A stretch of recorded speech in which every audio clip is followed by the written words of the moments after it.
ఒకప్పుడు సినిమాల్లో comedy track సెపరేట్గా ఉండేది. దానికి మంచి ఫ్యాన్ ఫాలోయింగ్ కూడా ఉండేది. అప్పట్లో హాస్య నటీనటులకు మంచి క్రేజ్ ఉండేది. అందులో లేడీ కమెడియన్స్ కూడా స్టార్లుగా రాణించే సందర్భాలు చాలా ఉన్నాయి. వాళ్ళను కూడా స్టార్ హీరో హీరోయిన్లతో సమానంగా గౌరవిస్తూ ఉండేవారు. అందరూ సమానంగా ఉండేవాళ్ళు.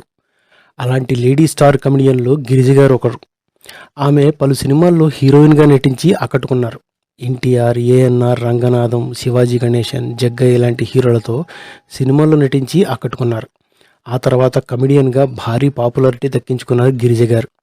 దాదాపు తెలుగులో 100 సినిమాల్లో నటించిన గిరిజ గారి స్వస్థలం కంకిపాడు. 1952 నుండి 1984 వరకు 3 దశాబ్దాలుగా ఇండస్ట్రీలో యాక్టివ్గా కొనసాగారు ఆమె. స్టార్ హీరోల సరసన హీరోయిన్గా, హాస్యనటుడు రేలంగి గారి పక్కన కామెడీ పాత్రలో ఆకట్టుకున్నారు. వీరిద్దరి జోడీ సినిమాల్లో బెస్ట్ కామెడీ పేరుగా నిలిచారు. హీరోయిన్గా, కమెడియన్గా, బిజీ నటిగా ఇప్పటి రూపాయితో పోలిస్తే కోట్లల్లో ఆస్తులు సంపాదించారు. తరాలు కూర్చొని తిన్నా కరగనంత ఆస్తులు దక్కించుకున్నారు ఆమె. కానీ ఆమె పెళ్లి ఆమె జీవితాన్నే తల్లకిందులు చేసింది.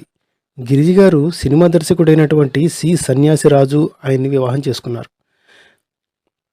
కానీ ఆమె పెళ్లి ఆమె జీవితాన్నే తల్లకిందులు చేసింది. గిరిజ గారు సినిమా దర్శకుడు సి సన్యాసిరాజుని వివాహం చేసుకున్నారు. భర్తని నిర్మాతగా నిలబెట్టాలని విజయనగరి ధ్వజ ప్రొడక్షన్స్ స్థాపించి 1969లో భలే మాస్టారు, 1971లో పవిత్ర హృదయాలు అనే 2 సినిమాలు తీశారు. రెండూ అంతగా ప్రజాదరణ పొందకపోవడంతో చాలా నష్టం వచ్చి దాదాపు ఆస్తి అంతా పోగొట్టుకున్నారు. దానికి తోడు సినిమాల్లో తనకు జోడీగా ఉన్న రేలంగి వెంకటరామయ్య గారు మరణించాక ఆమెకు సినిమా అవకాశాలు కూడా బాగా తగ్గిపోయాయి. నటిగా ఎంతో వైభవంగా బతికిన ఆమె ఇంట్లో భర్త విషయంలో ఎన్నో కష్టాలు ఎదుర్కొన్నారట. గిరిజ గారు చేసిన దానధర్మాలు, భర్త జల్సాలకే ఆస్తులన్నీ కరిగిపోయాయని అనుకునేవారు. ఆస్తులన్నీ అయిపోయిన తర్వాత భర్త ఆమెను వదిలేసి ఒంటరిగా వెళ్ళిపోయాడట. దాంతో ఇటు సినిమా అవకాశాలు లేక, కుటుంబాన్ని సాకలేక ఎన్నో ఇబ్బందులు పడిన గిరిజ గారు ఆర్థికంగా చితికిపోయి పూట గడవడానికి కూడా కష్టమైపోయాయట.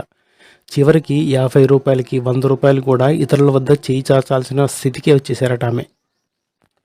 ఈ విషయాలన్నీ సీనియర్ నటి వై విజయ్ గారు వెల్లడించారు. తన వద్ద కూడా చాలాసార్లు డబ్బులు అడిగారని నటి వై విజయ్ గారు చెప్పుకొచ్చారు. అప్పులు కావడంతో పెద్ద బంగ్లాలను కూడా వదిలేసి చిన్న అద్దె ఇంట్లోకి షిఫ్ట్ అయిపోయారట. చివరికి అనాథగా బస్టాండ్లో చనిపోయారని వై విజయ్ గారు ఒక ఇంటర్వ్యూలో చెప్పారు.